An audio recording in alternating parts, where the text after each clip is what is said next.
Kasamang Special Action Force, pinasok ng Integrity Monitoring Enforcement Grupo IMEC ang Caloocan Police Station.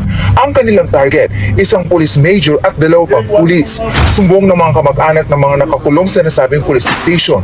Pinagbabayad umano sila ng mga pulis para lang madalaw ang mga Every time daw po na sila ay bumibisita sa kanilang mga relatives na nasa preso po, na nasa kustodiya ng Caloocan Police Station, ay hinihingan daw po sila ng fee per prisoner po.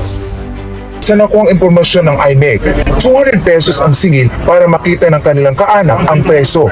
Kung may dalang pagkain ang dalaw, kailangan daw magbayad pa ng 100 pesos. At kung gagamit ng kubo malapit sa police station, 550 pesos daw ang singil.